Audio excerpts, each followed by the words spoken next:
Hey everybody, and welcome to a Moo episode of Indie Film Cafe. I'm your old pal, the Moo Cow, aka Paulie Presenza, and as usual, I am joined by Your co-host, Jonathan A. Moody. Outstanding, and then together we are joined by Nicole Sixx. Yay! Yay! We had Welcome. Nicole back. We had Nicole earlier this season, and she had said she wanted to come back. So we just thought we'd ask, and she was like, "Yes, let's do this." So awesome! We're very happy to have you back. Surprisingly. I don't know. The last one we did, what? That was the zombie pirates, right? Zombie Pirate. Yep. Zombie Yeah. pirates. Yeah, And so now yeah. you got zombie pirates. Now you're doing soup. Oh, you tell what we're Yeah, doing. well, we have gathered together to talk about a movie, and it's actually a pretty recent movie. It's only from 2022, and it is called Sewer Gators. They're gators from the sewer. They're sewer gators. Pretty much. And this is just a silly, ridiculous movie, and I can't wait to hear what you guys have to say about it. It's so much fun. So we shall be back right after we hear some Mood music. music.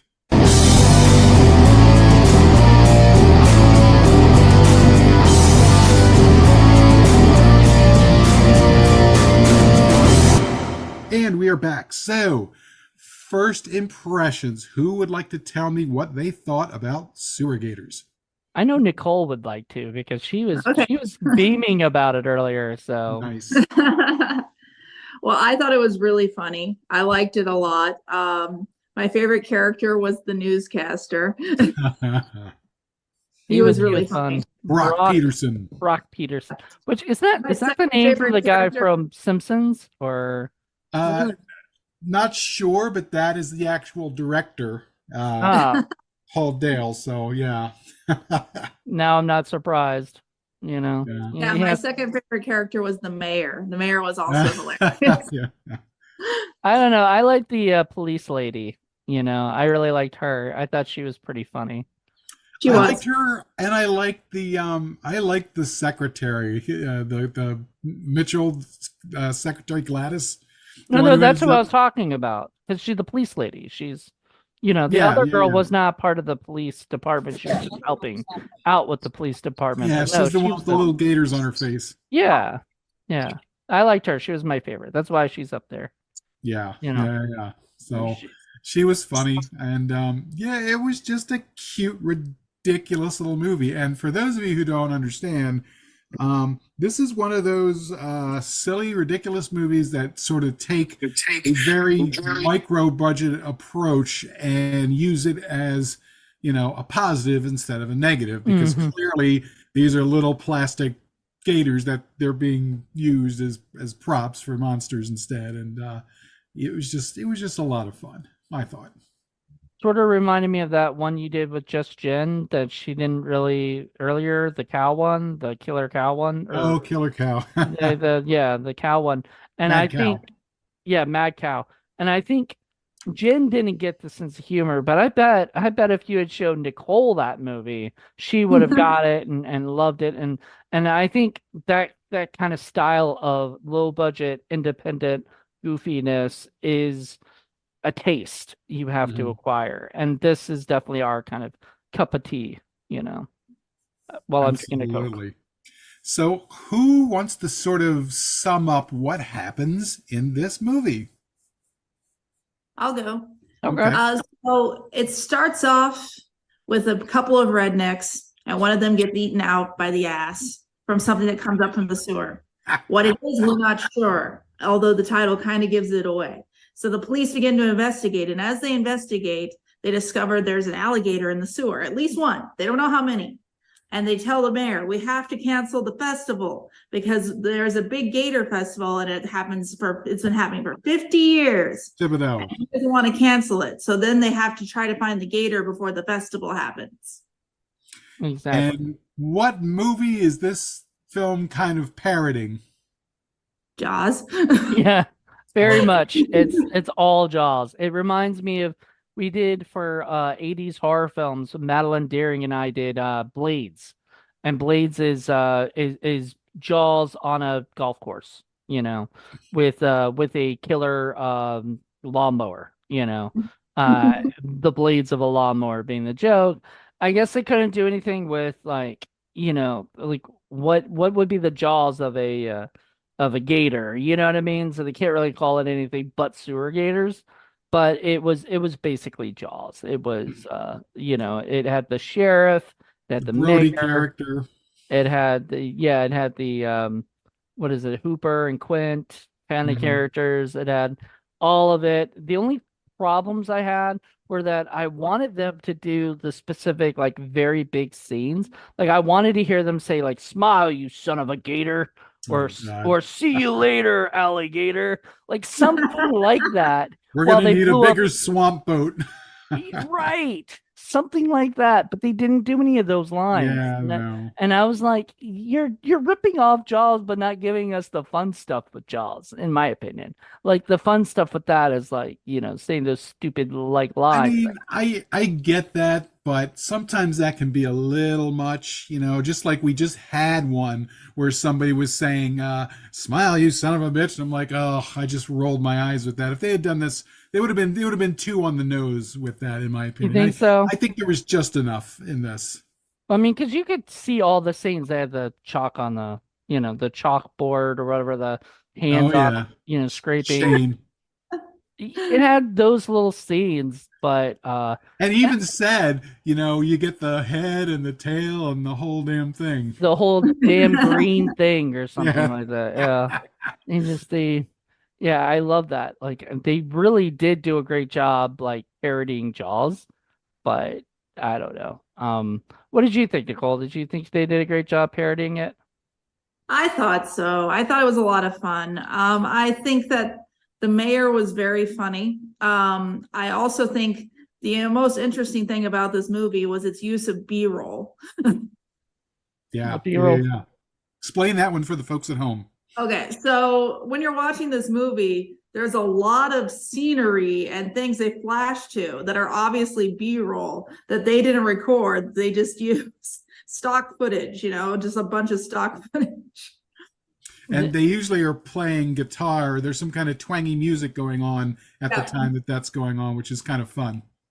They Yeah. also, I don't know where they got the soundtrack for it, but it appears to be, it might have been like made for it because like they have like specific music for each different thing. Oh yeah, I've got information on that. We're not quite at that point yet, but yeah, I definitely have some inside info on these guys because they've been putting together a bunch of movies, and I've got a few of them. As a matter of fact, I couldn't tell if I was going to do this one or if I was going to do Killer Kites, but I wanted to do Killer Kites for That's just from the same guys? yes, and I wanted to do that for save that one for Just Jen because Just Jen told me the story where she got bonked on the head by a kite once. So we are saving that one for next year for Just Jen. I forgot about that story. Oh my So God. yeah, so I wanted to do this one, but that's what they've been doing. I guess I could talk a little bit about it. Okay, so the writer, director, and producer is named Paul Dale, and as we mentioned before, he's also the guy who plays Brock Peterson, the crazy reporter. And the movies that he has done include Killer Kites, Murderitaville is the latest one, Silent but Deadly, which is a movie about mimes, uh, a movie called Fast Food and Cigarettes, which apparently has very little dialogue in it, and then a movie called Chosen. Now, the first one, Chosen, I think was like that was the first movie that they did, and they kind of went at it like a regular, traditional, scary kind of horror film. But everything after that has been pretty wackadoodle, like Murderitaville. It's a parrot head. It's a were parrot. It's a guy running around with a big parrot head killing people. Nice. So it's supposed to be like what's it, Margaritaville, like Right, what's his name? The singer, Jimmy Buffett. Jimmy Buffett. Yeah, right, it's right, right, supposed to be right. a parody. So clearly, his little pack of pals, and most of these people you see in this film are pals of his that are working with him in all these other movies. clearly they're having fun and they're enjoying themselves, and they're just making these goofy little films. It's funny. They have a website, and we're going to make sure that we put that on there. Mm. But you can only get like a two or three of them actually from them. But other people are like SRS is really has I guess the rights to distribute a couple of them. So you have to go to them in order to buy it.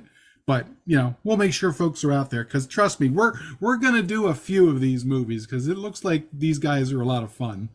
Awesome. Yeah. Yeah, I like.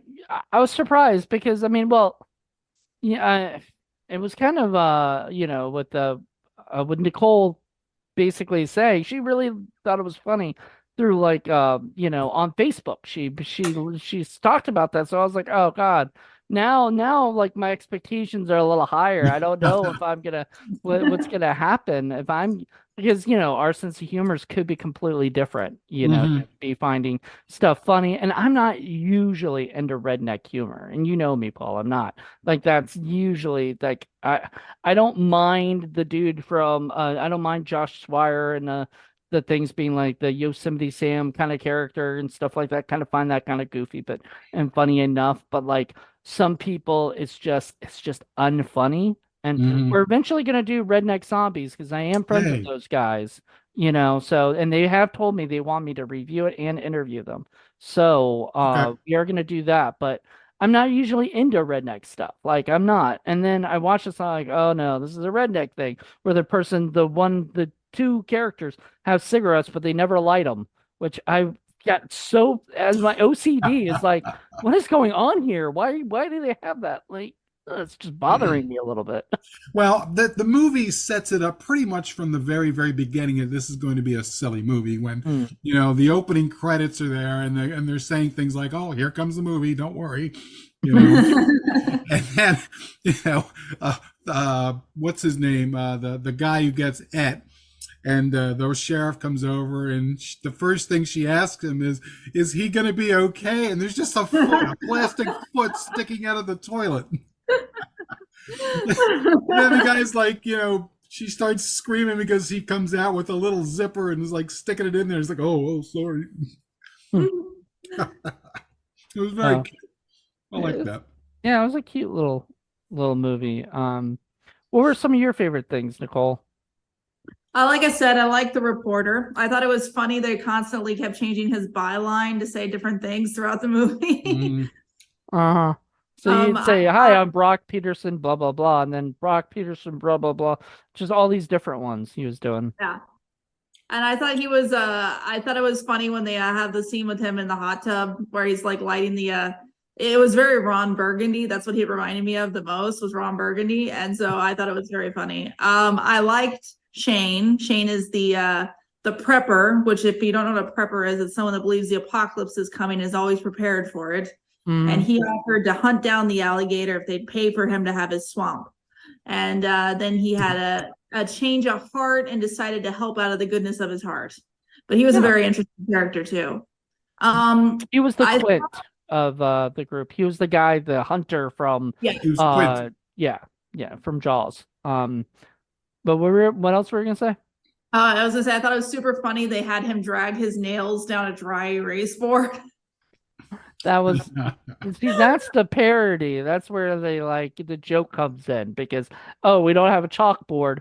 And maybe that's literally what they had, and they were just like, yeah, let's just do that. It'll be funny if we do Right. that. Then, maybe it was because what is it? I saw a movie called High School High with John Lovitz, and they did that bit where the person went his hand down the thing, everybody freaked out. I was like, you know, like it was so loud or something. And that so that's kind of been done, like that Yeah, joke about the chalkboard, but I've never seen it with the dry erase board. So you're right.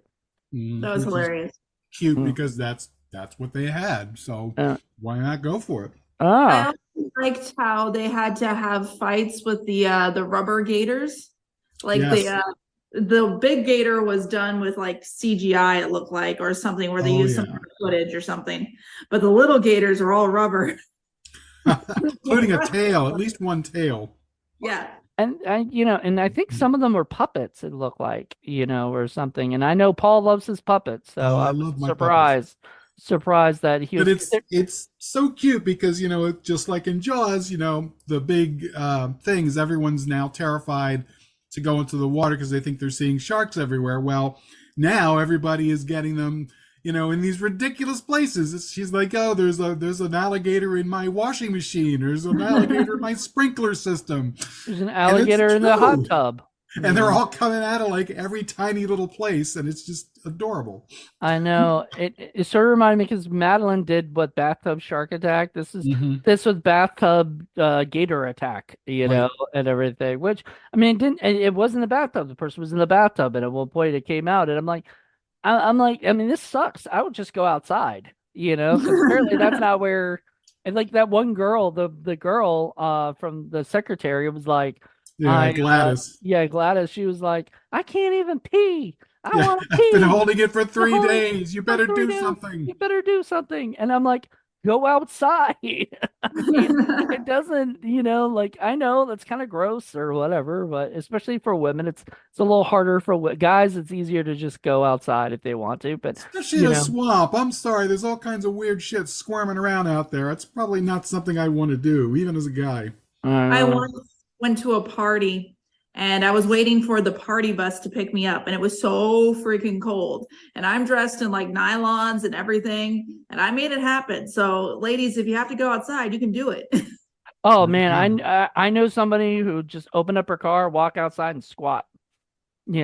Just pop a squat outside. I I don't mean, it know. wasn't, I hid behind some bushes, for decency, but it was difficult because when you're wearing nylons, it's really hard to pull them down and squat at the same time. Yeah, yeah, I can imagine. But if But you gotta go, you gotta go.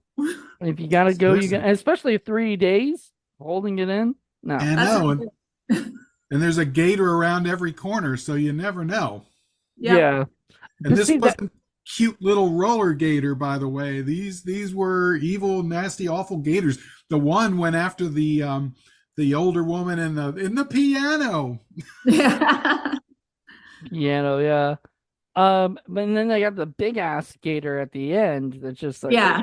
and They used some budget on that guy. uh, Yeah, that gal, she was a mama. she A little bit of aliens in that one.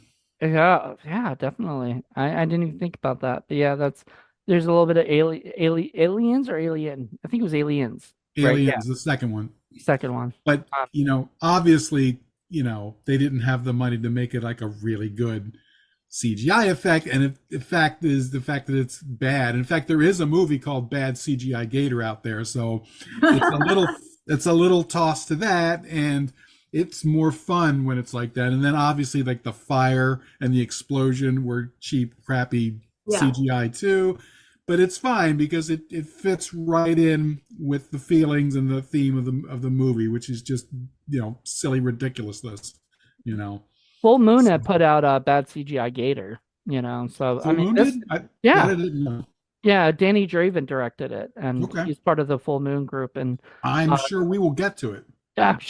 probably not this season, just because we already did one, CGI gator movie. Let's try not to make this a Well, theme for we'll the. we'll get to it at some point. Our lists are pretty long at this Yeah, point. we, Yeah. we got a lot to get through, but I'm very happy. I mean, I'm very happy you picked this because it was only an hour and 1 minute long Right, on right. Tubi, so like, and on IMDb it says like an hour and 3 minutes. So maybe there's a cut with 2 extra minutes. I don't know. Well, and that's the thing too.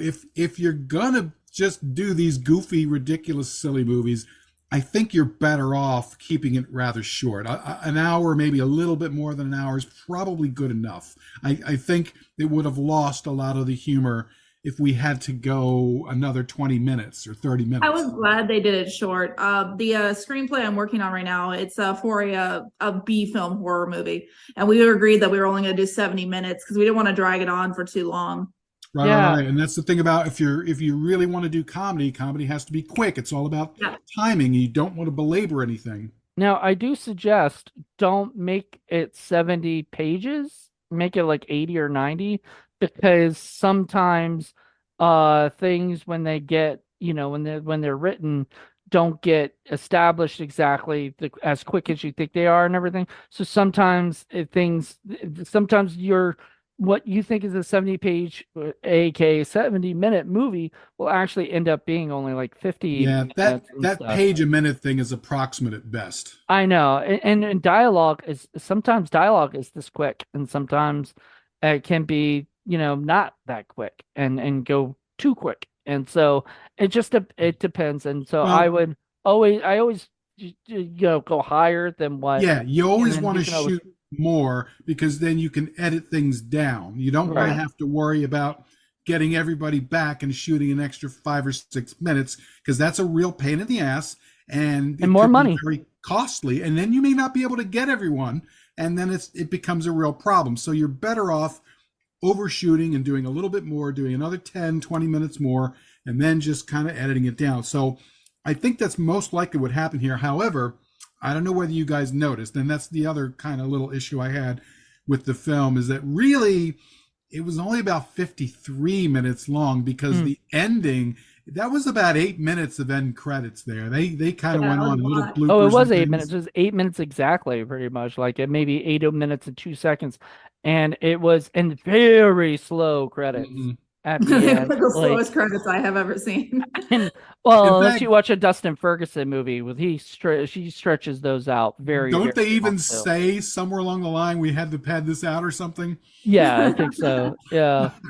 And yeah, because like that guy that was some kind of like I guess report podcaster at the end or something is talking to the audience while the credits are rolling, which I thought was cute. And I don't know. And then it felt like they literally were recording it while the thing was going, so they're trying to figure out how long this was going to be and didn't know what to say. Right, right, It was right. it was kind of cute. So it reminds me a lot of a movie that we're going to do at some point this season because just Jen is poking me to do it, and that's Lost Skeleton of Cadaver. I don't know Yeah. if you've seen that, Nikki.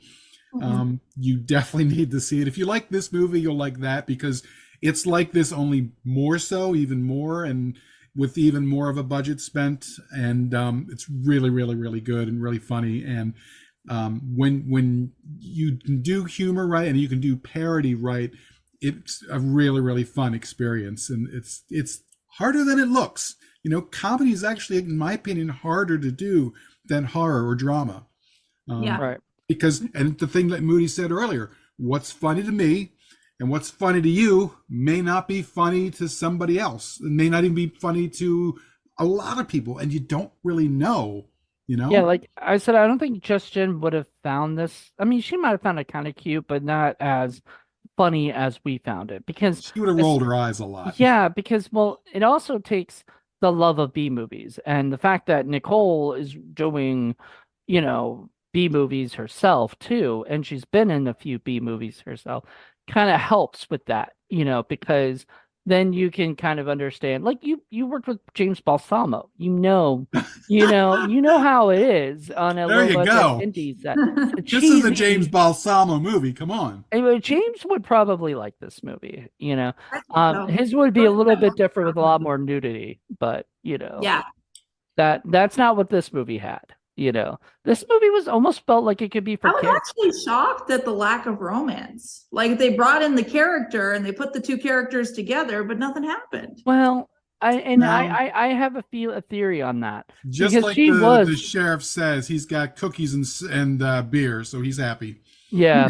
Well, I have a theory about that. My theory is that basically that was I mean, she was the Hooper character, except that it was a woman who's playing it, Mhm. right? So that was the only difference. So what I think was they just kept it like that. In Jaws, Hooper and Brody did not have any kind of relationship. Right. That might have made things a little bit more That would have made things really interesting. yeah, I think Gay I bet if Jaws. it Oh were, my God! Please, let's shoot Gay Jaws. yeah, Oh, Gay that'd be Jaws. I mean, a that pink shark. I think what, honestly, people be okay with that Yeah. today. I think that would be where they would probably go with it or whatever. But and that was the thing. They didn't do that. So they just kept with Jaws. Like Hooper and Brody were working together. There's no romance in any of that stuff, and Well, it just and kept it then like that. you can kind of go the other way because, of course, Hooper and Quint don't get along, and you could just say, Right. well, it's sexual tension. You could, but there was none. You could tell there was nothing like that, and there was no nudity, there's no sex, there was hardly any cursing. Hmm. This was a very PG, uh, except for Yeah, you could the show your kids this movie. yeah, Yeah. this is not very scary at all, and it's very silly. So yeah, it's a very kid friendly, and I kind of like that. Like you don't see that many indie kid movies, like kid Hmm. horror type stuff or whatever, because Well, and it's one of those things, usually, especially in the indie industry, usually the way they want to punch it up is to throw a bunch of nudity in there, and it's almost always females. And sometimes it's okay because it moves the plot along, or it shows some kind of vulnerability for the character, but most of the time it's just ketchup. And I don't like it because it's just lazy. It's just a lazy way of trying to sort of get people interested in your film as opposed to writing a really good film. Um, that's how I so try to get people interested in my films, writing if a you good film. if you you know. don't really I need it, like nudity, so I have some nudity in everything I write. Like, I don't know if you've read any of my short stories, but so people used to tell me as a girl that I should write romance. And so my response to that was to take all the romance I write and make it as fucked up as possible. haha, So I kind of like to use nudity as like a way to make people uncomfortable. I would say that. nice. I like that. But the point is I was trying to make is that if you don't need it, and I don't think that this screenplay needed I it, don't think you needed it. don't cram it in there. You know what I mean? Yeah. I mean, especially like I don't know, maybe they were trying to make stuff for like kids, 'Cause they did a movie called Killer Kite. I mean, that kites are for kids. Kids like alligators. I remember where my dad woke me up one day when I was in Ormond Beach, Florida, and was like, "Hey, we're going on a road trip." And I was like, "All right." And he took me to the St. Augustine alligator and crocodile farm in Florida, and it was the greatest experience of my life. Like I love alligators, so seeing all these alligators in a farm and seeing this big one named a big crocodile named saltwater crocodile named Gomek, it was the Uh, coolest experience. Started writing an idea for a horror film with Gomek escaping that and starting killing everybody, in Florida, and I loved it, and I had such a great experience. And coming and watching this movie sort of gave me flashbacks to, man, living in, not living, but staying in Florida at the time was the coolest experience of my life. And it was all because I got to see these gators and having these fake little gators that were obviously play gators or, whatever, like the ones on her face are obviously fake little, toy gators, and stuff. It's just so much fun to me. you Like love Gators, and we have the blessings to go ahead and do Roller Gator 2. We should be doing it. Yeah, we gotta find a gator, Yeah, a baby gator. we need a props person to remake Baby Gator for us. Yeah, because the dude freaking set fire to the original. The director of Roller Gator hated the movie so much he just set fire to all his props. Well, That's I don't think he necessarily hated it, but I think he just ended up getting so disappointed that it didn't, make the money that he thought it was going to. And then, it kept reminding him of it over and over and over. And then finally he dragged it out there and set it on fire, which, yeah, I mean, that is a shame. It was the only one, although it did pop into another movie, remember? So that was fun. The Frog Town or whatever frog. It was Not Frog Town. Toad Toad Warrior. Warrior. Yeah. So yeah, I'm just sad And that Conrad Brooks too, so that was great. yeah. Well, Conrad got to see his it was the Swampy was the same character, right? Mhm. And that. So you got to play that character and see his little baby gator again, His little gator buddy. his little gator Um, buddy. So I guess I'll go into some of the background for this film. Yes, so Paul Dale is the producer, writer, and director of this. I mentioned the other movies that he's done. Laura Andrews is the eco chick who helps him out. She's the other lead, and she's played by Manon Pages, who's been in a bunch of stuff.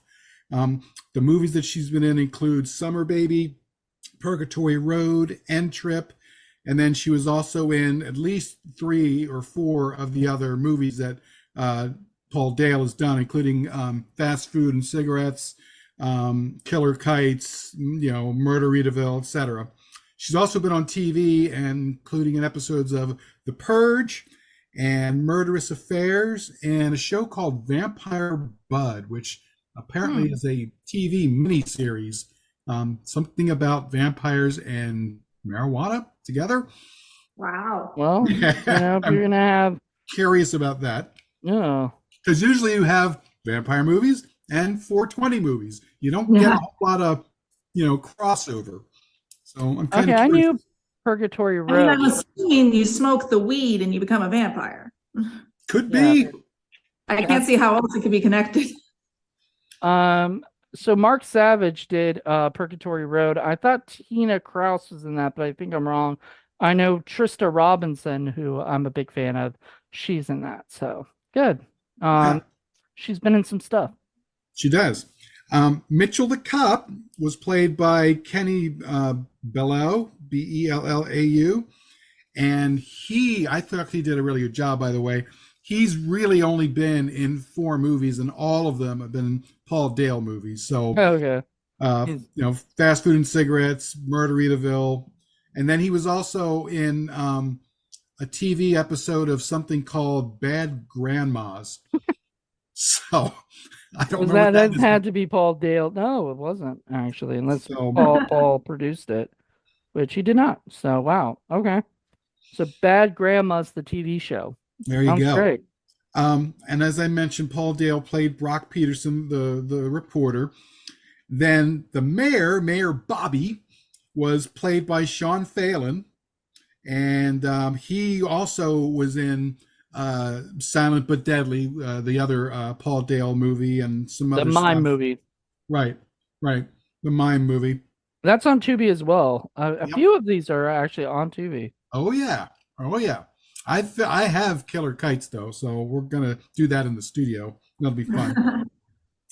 Gladys was played by Sophia Brazda, and this is her one and only IMDb credit. So hopefully she's going to do more. I actually reached out to her and sent her a message and told her that we would love to interview her on Indie Film Cafe because we just saw her in Sewer Gators, and we thought she was really good, and I really did. And what if I hadn't? What if I had been like, she was terrible? Oh yeah, because at this point I know you. We both know a good performance when we see it. I know. So she was my favorate character. But see, there you go. Yeah, she was good. She was very funny, and she was silly. She had a very good sense of humor and stuff about.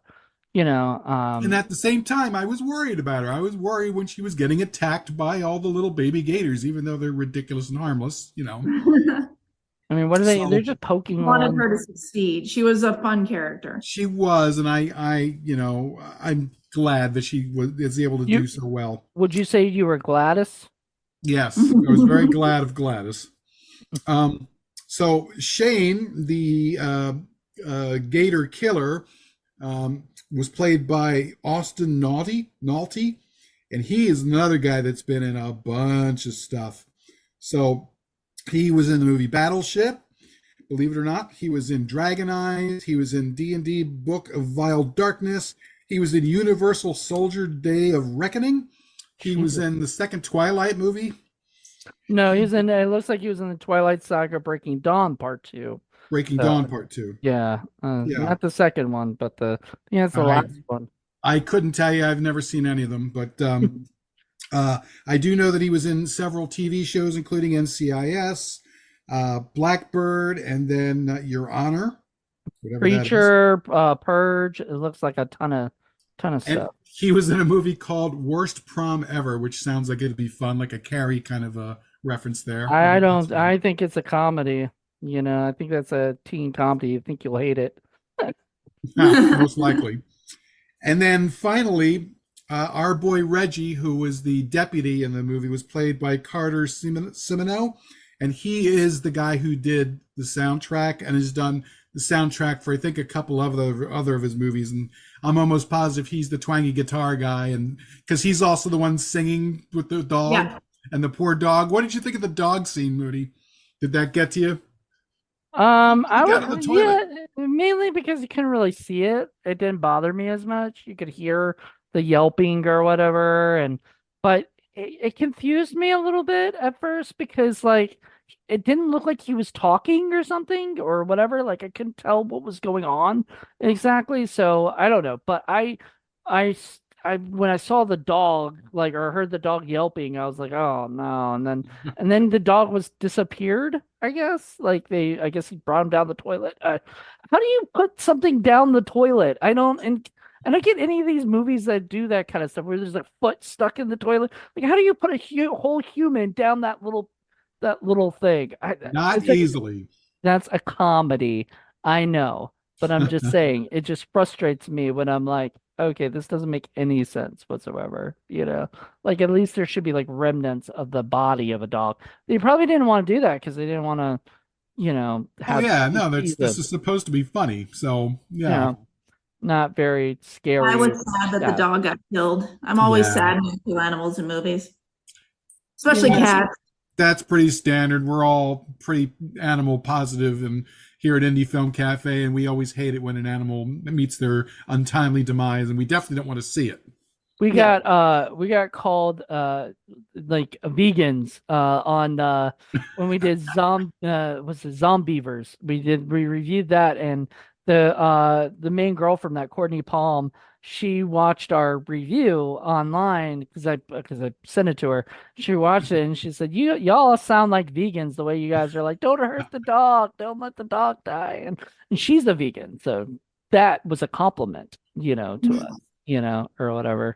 I was happy that you didn't see the dog, but I was not happy that there was a But dog I that. mean, the Gators are gonna have to go. I mean, it's funny because when Laura Andrews shows up, the very first thing the Mitchell says is, "I hope this isn't some kind of save the Gators crap." Well, and that's an interesting point because we don't care if the Gators die, right? Like Right. we want the Gators to die, We do. and yet we're very critter friendly. We love animals, but it's because it's the Cujo effect, in my opinion. Yeah. When Cujo is attacking, you want Cujo to die, or whatever. Man's Best Friend. We watched that movie. We wanted the dog to die because he was killing random humans, Right. When an animal is in its natural state and it's innocent, even if it's a predator, it's not killing you because it's evil. It's killing it because it's hungry or it's territorial or it's doing what it's instinctually supposed to be doing. Versus when an animal becomes a monster, where it is all of a sudden, and these things, of course, actually don't really happen, but that's where the basis of a lot of these stories are. But yeah, that's when they have to actually, you have to lose a bit of sympathy for them. Well, The only time that ever really happens is the Lions of Savo, which got made into The Ghost in the Darkness, which is actually a pretty good film. oh, the lion one where I Hmm. did everything. That actually did happen, and they did have to go and hunt them down and kill them because they were eating a whole lot of people. I think William Goldman wrote that script too. I think he talked about that story, like I how. have the original book that was based on. It's pretty harrowing, I can tell you that. Yeah, he said something. He said something about Val Kilmer not being an easy person to work with as an actor. You Gee, know, who would have thought? he's been known for that before, but I like Val Kilmer and everything, so whatever. Anyway, I no, I enjoyed seeing this. Like, yeah, I didn't mind that the Gators getting killed, but it's also the fact that this does not happen. Right. Gators don't come out of the It's a ridiculous sinks, and thing. it's a ridiculous premise. So when you're like, okay, it's kind of like, was it the ghoulies coming out of the toilet and shit? You want the ghoulies to die, but they're cute. You want the gremlins to die, but they're cute. But the ghoulies don't actually do that, do they? I mean, the poster shows them doing it. Well, no. So Charles Band talked about this. originally, there was none of that stuff. But the poster, they made the thing come out of it. Then they had a test screening, and everybody on that gave it a low score because there was no, ghoulie coming out of the Right. toilet like in the marketing. And so they said, "All right, I guess we have to direct a scene, put a scene in there with one scene, and they put that in there just to satisfy the audience so that they could get better scores or whatever, and everything." So it goes to show you, be careful what you market, because people Mhm. will, if you market something and it is nothing like what was marketed. This happens a lot in indie film, with posters or whatever, and people are like, that alligator look, you know, and the poster of this, by the way, looks goofy, Yeah. So Yeah. you don't like the background you have right now, that looks so goofy and silly and fun. But then you see like Wild Eye Releasing does this all the time, where they make the monster look really good.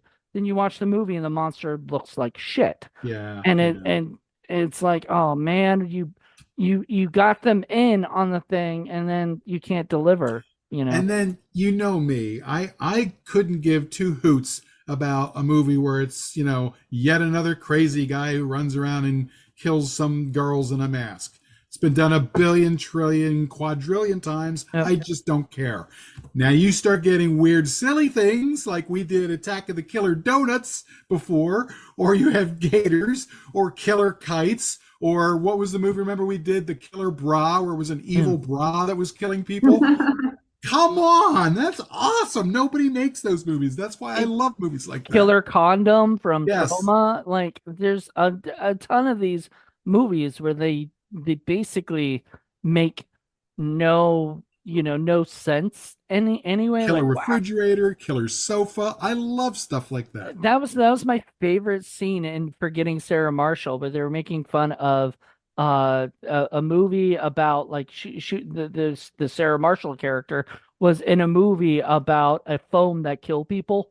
It was like, and then Russell Brand's like, how can a mobile phone have an agenda to kill anyone? It doesn't make any sense, right? And then Jason Segel's like, this is my favorite part. Ring ring, hello. Oh, right? It's like, why don't you just turn the phone off? Then we won. The movie's over. And I'm like, that's the greatest thing, because that is low budget indie horror at its Mhm. core. Like that is the exact. But I like And those things. I love it because, I mean, you guys are writers. I have pretensions of being a writer, but they, at some point, when you're wrestling with a script or you're wrestling with a story idea, you sometimes you just want to go that next step and you want to sort of let go of the whole it has to make sense thing. It kind of doesn't sometimes. If you approach it the right way and you're having if you're meant to have fun and it's meant to be a comedy, it doesn't really necessarily have to make sense. People are willing, when it's fun and funny, to just kind of overlook something goofy that's never going to happen if you have fun with it, if you give them something to laugh at. Suspension of disbelief, Yes. and but here's the thing: you have to have that pretty much in the beginning of the movie, which this does. But you have to Mm-hmm. pretty much tell them, okay, you're gonna have to suspend your disbelief completely. Now, somebody like my dad could not watch this movie because he would just be like, his suspension of disbelief would just be like through the roof, and he couldn't watch it. He couldn't pay attention because he would be just thinking about how too ridiculous it is. And yes, that's the point. So some people this would appeal to. Some people, like my dad, would probably Right. not get a kick And out of it. it really helps when you have enough of a budget to have good props. Now in this case it was pretty micro budget, but they still managed to take that and turn it into a positive instead of a negative, which is great. Yeah. Where you compare this to, say, like I mentioned earlier, Attack of the Killer Donuts, where it's a bunch of CGI donuts, but they looked great and they were all individual and they're all hopping all over the place and just it's so much fun. But clearly that takes more money than a movie like this is going to be able to do. So instead, you roll with what you got and you make it and you turn it into a positive instead of a negative. And that's, not everybody can do that, because we've seen enough movies where the special effects and the budget just completely fail the movie, and it just ruins it, unfortunately. But not in this case. I agree. And the script has to be entertaining throughout, Mm-hmm. and this script was. Yes. 100%. Which was, I was scared because with the 1 hour and one runtime, that can still feel like 2 hours, especially Yeah. on TV and everything. And depending on what it is, if it is boring, even if it's a comedy and it's boring, then I'm just like, I don't care, but I got invested because from the very beginning, when they're talking about, him going to the bathroom and then him getting eaten on the toilet and everything, in the trailer or whatever, I just cracked up. I just thought this was so funny already. Like from Right. And there IKEA, was there was a lot of wise choices. Did you notice that Gladys and Mitchell don't call each other that until like about halfway through the movie? Yeah. And they wouldn't, because you don't do that with people that you work with day to day. You don't walk out, hey, Tom. I mean, you just say what you're going to say. So I like that the movie did that. And that helps. The other thing that I like about goofy, crazy comedy is that there needs to be some kind of reality to ground the movie, so it doesn't just become a cartoon. And that makes the crazy comedy, even more fun, because it's set in a verisimilitude that's already been established. Whereas if it's just a cartoon and it's just flying around, it doesn't really matter. So I think they did a good job of balancing, the realistic stuff with the crazy, wacky doodle goofiness. Mhm. Yeah. I agree. And there was no Again, pipe. that's not easy. And there was no pipe, which is like when somebody says something like, Gladys, you have been my, employee for like this, blah, blah, blah, blah. She knows that, Right. you don't, but you're telling that to the audience who doesn't know that. But the problem is you can't say it like that. You have to say it in some way. And they did that completely. Like there was none of that. It was all silly and fun and goofy, and Right. I There was enjoyed it. no exposition guy who exists solely to tell you all the stuff that you need to know that wouldn't normally happen, because there is nobody standing around telling you about how everything is supposed to be. Yeah, it's just Right.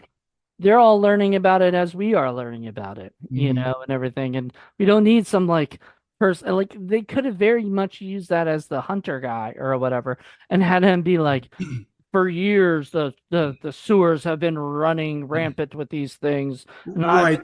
There's always that old guy, the crazy old guy who's like, "Don't go in the woods, kids, because blah blah blah blah blah." And that's his role, is to sort of set everybody up and tell the kids, but also tell the audience. Well, you don't need that, because you're gonna see everything happen. Mhm. It doesn't matter that there's a history of this or not. That's irrelevant. It's you're gonna experience it right now. Yeah, I mean that's what you have to deal with. So, yeah, Nicole, as a screenwriter, you enjoyed the screenplay for this? I thought it was a lot of fun. I thought also, I thought the lines were really good. Like they seemed to be delivered in a way that was very believable, even for comedy. Mm-hmm. Right. Especially for comedy, because some of this stuff is just so silly and out there, but it just works. But it's not super silly where you can't believe it at all. It's Right. grounded in reality, where the silliness is that this isn't reality. Like, little teeny tiny gators aren't going to be crawling up and biting you in the ass. But they didn't have that line too. It didn't have that. We're going to ignore this particular problem until it swims up and bites you in the ass. Yeah, Why that did would have they been have fun. that? Yeah. That would have been the perfect. That would have been the perfect line to rip off. Because if you're going to rip off anything from Jaws, and you're talking about somebody getting bit in the ass, that is the perfect one to do. So I don't know. I was kind of bummed. The other part that I liked, that I thought was cute, is when the mayor gets munched on in his tub by one of the gators, and he's like, ooh, ooh, ooh, ooh. And he goes and he calls Gladys, and he's on the phone, and all he can do is go, ooh, ooh, ooh. And she thinks that it's some kind of like dirty phone call. Yep. And she's like, we're getting paid for the minute or whatever. So make this quick. And I'm like, good cowhide. The mayor is a dirty, dirty man. It was funny. Which he kind of just I thought he was a little bit before. fun little things reveal the characters. I like when she was like, oh, the piano woman's given $5,000. That's 5,000. Of course, it's wrong. $5,000. I think she did 50,000, but guys okay. around here would kill their mother for that. I know I would. It was so funny. That's hilarious. I don't know. And the guy wanted $20,000, and they could not they couldn't even afford to do that in that town, to give him that or whatever, so he could hunt the shark, which really is funny because it does make you wonder about Jaws, because what I think in Jaws, Brody goes to Quint to ask him to help, right, or whatever. And I think he does pay him, right? Like he pays him I think so. the money, and I think it's probably from the, the mayor and everything. Oh, that's right. He told the mayor, you better write him a check, because he's gonna be the one helping us. It all happened after he gets the big slap from the kid's mother. Actually, I think it was after that, because it was after that. It's after it that. was after that, because then he lets them all go in the water. And then his son gets attacked. And when his son gets attacked, that's it. Now you're playing with his, thing. And I thought that was always great.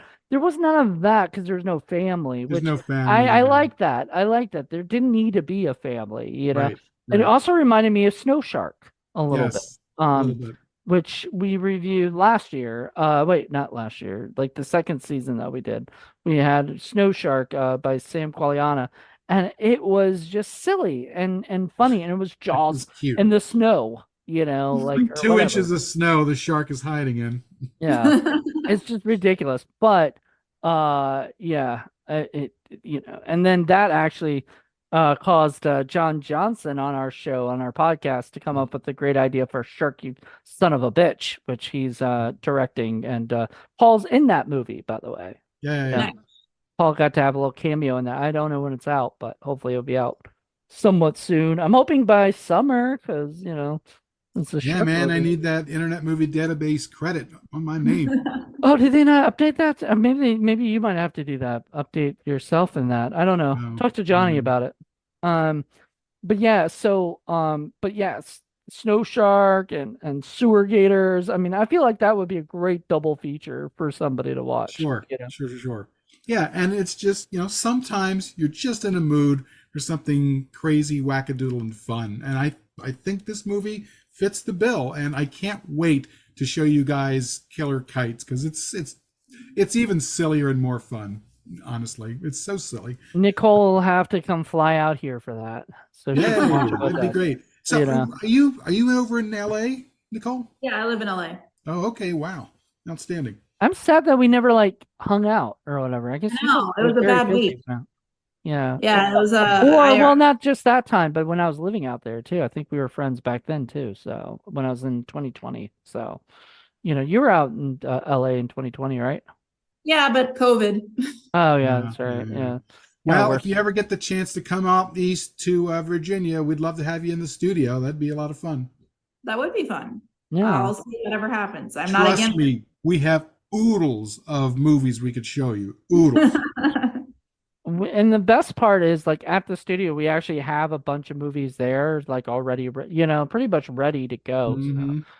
So we just never can get anybody into the studio because still COVID, interestingly enough, I think is a big thing. Well, I mean, we do. It's just it's been the same couple of folks. We really need to expand our locals and get more folks in there. It's just we don't want to be those kind of weird guys. Oh, you want to watch a movie with us?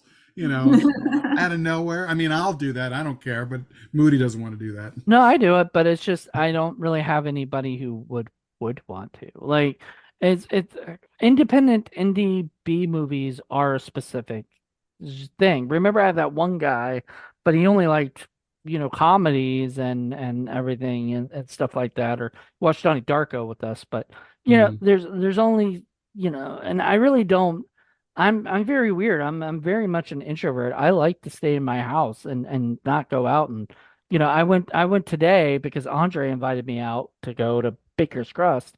But like other than that, I have no, and if Andre lived out here, I'm sure he'd come to the studio and record stuff with us. But he's not here Yeah. anymore. He's in LA generally. So I mean, damn LA. If Paul lived out there, we could have all done stuff. But I don't think that's in my future, not unless your company hits it really big.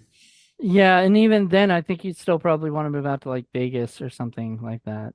I could do Where Vegas. Vegas is fun. yeah, where you're kind of close. You can John work it, be neighbors, and then argue about Alien Beast the whole time. Yeah, but I get to visit all his cats on Yes, Saturday. you get to visit all his cats, and then you get to go see all the Neil Breen sites. So I think you'd be Hmm. happy, you Oh know. yeah, Um, but yeah, we actually love Vegas when we went out to visit there. So I love Vegas too. I go at least once a year. and yeah, there's a really good underground under scene movie scene out there. We yeah, know a lot of folks there. yeah, Cool. yeah. So if you ever need any, you ever want to go out, because I know you said once a year, but if you ever go out there for film work, I know people out there that would probably be looking for people. So feel free. Cool. Um, but All yeah, right. I uh, think we've pretty much hit that time where we have to start talking about scoring this film. And for the benefit of our audience, we score our movies on a scale of 1 to 10, by which the lower the score, the better the film. If it's kind of mediocre or kind of meh, you might want to give it a 5 or a 5.5. And if it's a big, fat, steaming pile of stink, you're going to give it a higher number, like a 9 or a 10. And even though we love our stinky movies, usually the higher number means there's a lot of problems with them. And then we yeah, like take you our, can't hear them or you can't see them. yeah. So we take our three scores, we add them up, and then we see where on the ladder of stink this movie happens to go on the season. And if it's really a prince among stinkers, it's going to go straight up to stinky heaven where all the 30s live. I don't think that's going to be the case for this particular film, but you never know. So, who would like to score the movie first? Would you like to go, Nicole? Sure. I'll give it a 3. Yeah. Oh, okay. Why would you give it a 3? I mean, it's not the best movie around, but it was very funny. I could recommend it to people to watch. I don't think it's mediocre. I think it's better than mediocre. So I would actually go with the 3 as well. That was what was in my brain because yeah, no, I agree. It's not mediocre. It's not boring. It's not that kind of thing. But it's not the greatest film, but it's also got a lot of it's got a lot of silliness that keeps it going, and you can see and you can hear everything. Like absolutely. it's not it's a well shot but goofy movie. Like they knew what they were doing, and it's family friendly. I could recommend this to to teenagers or something. I don't know if I'd recommend it to kids just because I don't know the deaths and stuff. Maybe they might not like it, but I don't think it's not like Jaws where I was actually scared to go into the water. This would not scare me to go to the bathroom. Sorry, Not for 3 days. not for 3 days. But you never know if this were actually a real thing, then I would. I But mean, shit, Moody, you can't go 3 hours. I know I can't, but there you go. What about you, Paul? Yeah, that's a perfect not score. I'm going to go with the 3 as well. So 333. It's very funny. It takes a lot of what a lot of movies would consider negatives and turns them into positives, which I think is really, really good. There are a few missed opportunities and a few other things that I could nitpick on, but otherwise it's just fun. I don't know what you guys thought about the music. I thought the music was hysterical. There were goofy ass songs. That always, helps me enjoy a movie too. And I can tell you, they use a lot of other goofy songs in their other films too, which I think is just fun. And yeah, it's just an overall level of fun. I remember when I first saw this and I ran over to Internet Movie Database to see what other people were saying. And there is, like Moody was saying, a group of folks who they just either they just don't get it, or I don't know, maybe they were just expecting something else. But I mean, I think the movie's pretty successful about setting up where it's going from the very beginning. But there are folks who just thought it was just dumb, and I'm like, well, yeah, that's kind of what it was trying to do, you know? Well, I mean, some people aren't into that like we are. So I get it. I mean, it's one of those things. Like some people are not into it, but some people are. I'm okay with that. If you don't like it, you don't like it. But I want to say real quick, the two movies that got a 9 on the ladder of stink so far have been Bite Me got a 9, which sounds kind of funny that that would be the movie that Bite Yeah, Me, that was a good you one. know. But yeah, and then the other one is White Wolves Are Cry in the Wild too. So those two got 9s. And then I don't think anything in our Stinkometer season 7 yet has gotten, and I think this might be our first 9 of the season. So let me double check because we haven't got those up on Because the I actually website. think Attack of the Killer Donuts got a little bit lower than that. Let's see. When did we do that? Was that? Gosh, we're so far ahead. I kind of lost track. But that was the last year, right? Last season, I think. Yeah. So yeah, we did that. Coming up, I Spaghetti Man got a 6, by the way. Have you seen Um, Spaghetti Man yet, Nicole? No. Oh, you gotta fight. It's on Tubi. It's adorable. Really Attack of the cute. Killer Donuts got a 6. There you So go. yeah, That's even great. lower score. Yeah. Um, but yeah, it and Sister Wrath got a 9, interestingly enough. Okay. But yeah, or 8, not a 9. So it got a lower score than this, but I don't know. Let me see on season 7 if we got anything. So 9, nope. I think, yeah, I don't think anything from this season so far. Oh, well, Aliens, Clowns, and Geeks got a 10. So that was That was close, close. but this is still lower than that one, so Mhm. that's pretty cool. Richard Elfman, Uh, baby. yeah. And then Sex Squatch got a 10. Um, holy crap, Blue Ruin got a 4. I forgot about that. Good God. Nicole, tell me you've seen Sex Squatch from Chris Seaver.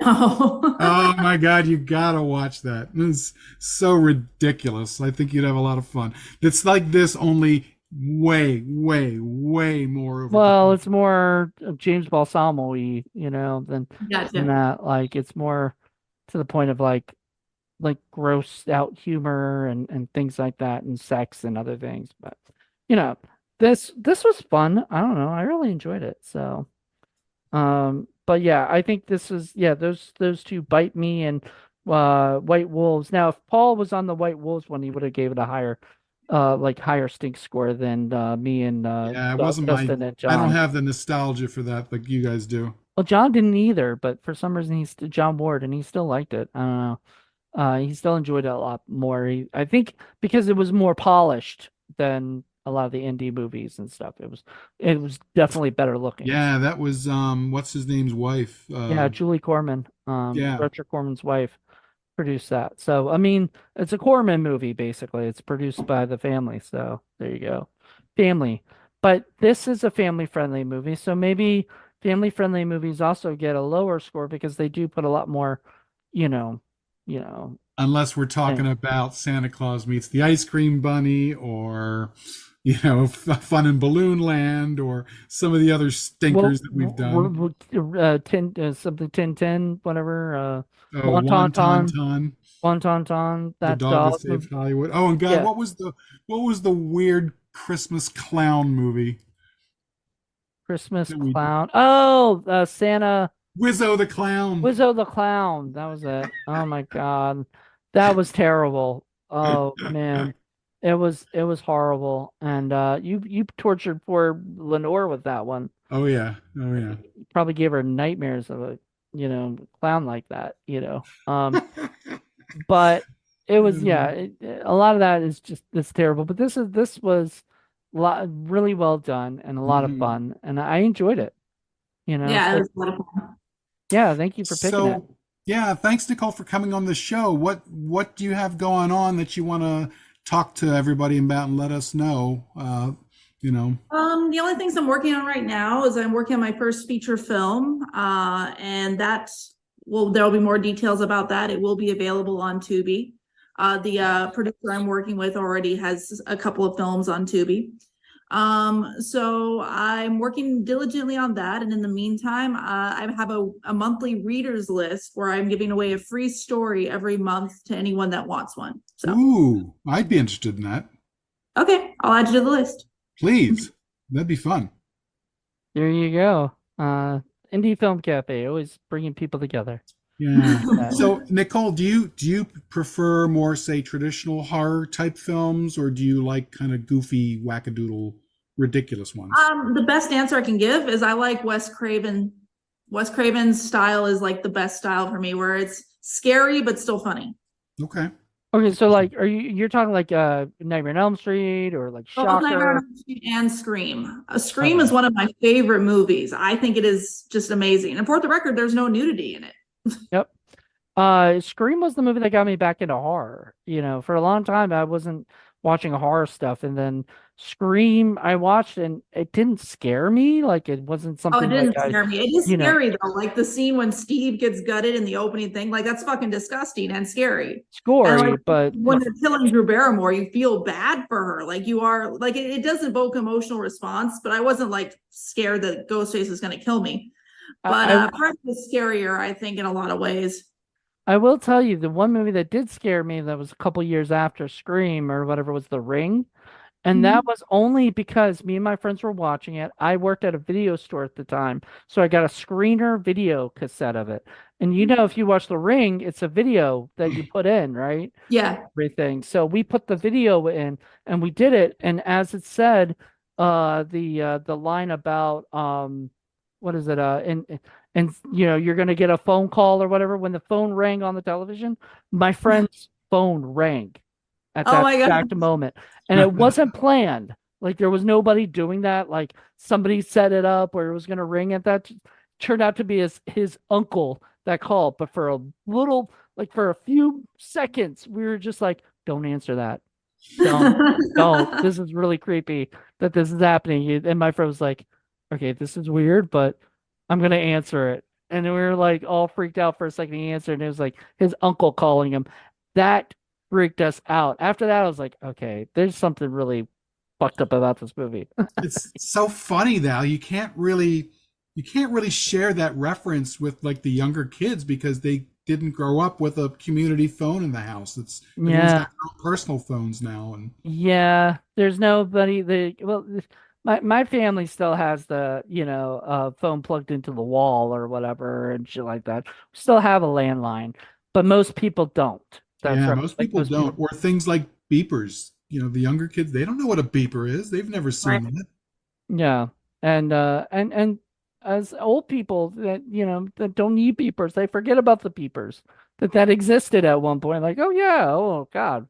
We used to have to, get a phone number and have to call them, later or whatever, and because you don't need that anymore. People got I their personal phones. I remember reading about this one younger one was talking about how, he heard all these great things about Office Space, and he went and saw, it, and he's like, I didn't understand it. He didn't even understand what a fax machine was. I'm like, well, you just didn't have it. That technology is old. You know, Hmm.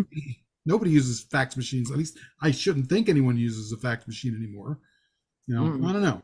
It's weird. Nope, it is a long gone thing, but I mean, and they're not coming back. It has no reason to come back because we've got cell phones and stuff. It's just like payphones. We don't have like, the payphones much anymore because everybody's got their own fucking phone. Like they Hmm. don't Yeah. need to go down the street and dial a number on a payphone. Like that's just a waste of, money and whatever for the government. So I get it now. It's just we live in a different time, and But we do have gators coming out of the toilet, so There you go. we have that going for us. And I have to say, this is not the only gators coming out of a toilet movie we are going to cover on Indie Film Cafe, because there's at least two more that I know that I'd love to do. One of which includes Conrad Brooks. So at some point, we're going to get to some more of this. Is there Donald G. Jackson gator coming out of the toilet? Does Roller Gator come out of the toilet? No, it's a different movie. It's not Roller Gator. Oh, interesting. That's kind of cool. I like that kind of stuff, but I don't know. I like it all started with that because this is an urban legend. So it started with the urban legend of the alligator being, put into the, flushed down New the York drain, City. and then Yep. New York City, and then he's in the New York City sewers or whatever, and there's no gator in the fucking sewers, but Hell no, they wouldn't survive the chuds. I know, but yes. Well, it would if it was if it was Bud the Chud. Yeah, well, yeah. Oh Lord. Anyway, that's a whole nother Indie Film Cafe episode that everybody needs to listen to because Paul hated that movie and I actually loved it. I don't know if you've seen Bud the Chud. No, I have not. To me it was a lot of fun, but I didn't grow up on Chud, and I've had seen Chud, but it had been a while, and then I watched Bud the Yeah, that's Chud. another, again, frame of reference you wouldn't get, because at the time, Bud the Chud was marketed as Chud 2. Right. And like it was an actual real horror movie, and it Or, was not. or is a real sequel, and it really wasn't a sequel. It had nothing to do with the first one at Nothing. all. Nothing. And they weren't even sewer people. They were just zombies, so it but to me it was fun. I enjoyed it. I don't know, I liked it. If I since I didn't grow up with that, it didn't Jeremiah Morehouse, who we gotta get back on the show at some point. He made goofy movies. He made that Oh yeah. zombie baby, what is it? Oh, Biker Warrior Babe But versus the Zombie Babies from Hell, yeah. You which is a gotta see great that movie. You need movie. to watch that one Oh too. my goodness, that is so fun.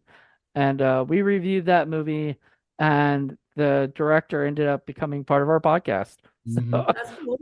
we do Gotta that love a occasionally. horde of evil zombie babies coming after you. Absolutely. So anyway, thank you, Paul, for this. This was awesome. I had a lot of fun, Yeah, it and was fun. I was glad that Nicole did too. And Yeah, Yay. it's super fun. so you'll come back again at some point. Yeah, for sure. Okay. Yay. Hey, we always love hearing that because I think we it's Moody's turn next. yeah, it'll be my turn next, and I don't know what I'll torture you with. It will have nothing with zombies, pirates, or sewer gators. There'll be something Okay. different. Yeah. Zombie sewer gator pirates. That's a whole nother, classification of a movie. So, everybody, tune in. Let me see when this is coming out. So, I think this is, yeah. So this will be in August. So it'll be Paul's turn again. So next week. So join us next week for Paul's episode. And until then, everybody, bye, everybody. Bye.